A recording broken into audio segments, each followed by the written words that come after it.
Centenaire et juvénile. L'Art déco est né dans le tourbillon qui succéda à la Grande Guerre.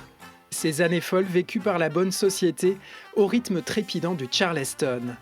Luxe de détail dans ces fêtes endiablées où le talon d'un soulier devenait œuvre d'art. Ce raffinement laisse pantois des visiteurs charmés. Il y a vraiment de très très beaux objets pour qui est connaisseur ou moins connaisseur, simplement pour le plaisir des yeux. J'ai pas assez de place chez moi, mais ça m'inspire vraiment. Si c'est enlevé, je sais pas, c'est beau.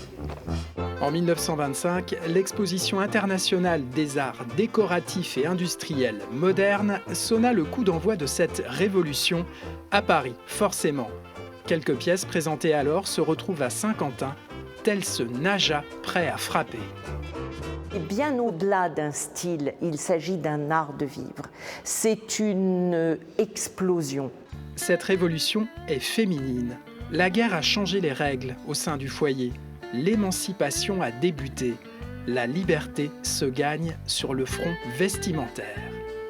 C'est un style magnifique.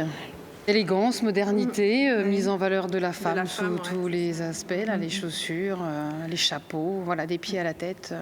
Sans qu'elle soit engoncée dans des tenues avant, c'était quand même très... Les corsets, les laces, il y a une liberté tout en restant très féminin. On se disait qu'on aurait bien aimé vivre à cette période et être aussi élégante comme ça. L'Art déco est chez lui à Saint-Quentin. Un passage par le musée Antoine Lécuyer complétera cette découverte. Superbe lac signé Gaston Suisse, bestiaire vivant qu'on imagine prêt à s'envoler. Il recherchait cette spontanéité, vraiment, et c'est quelqu'un qui a observé les animaux très jeunes, au Jardin des Plantes de Paris notamment, et dans beaucoup de zoos, et il a aimé croquer sur le vif et être dans cette instantanéité. L'artiste parisien était un orfèvre, maître d'une technique réclamant patience et exigence. Le public le plébiscita. 100 ans après, le charme ne s'est pas estompé.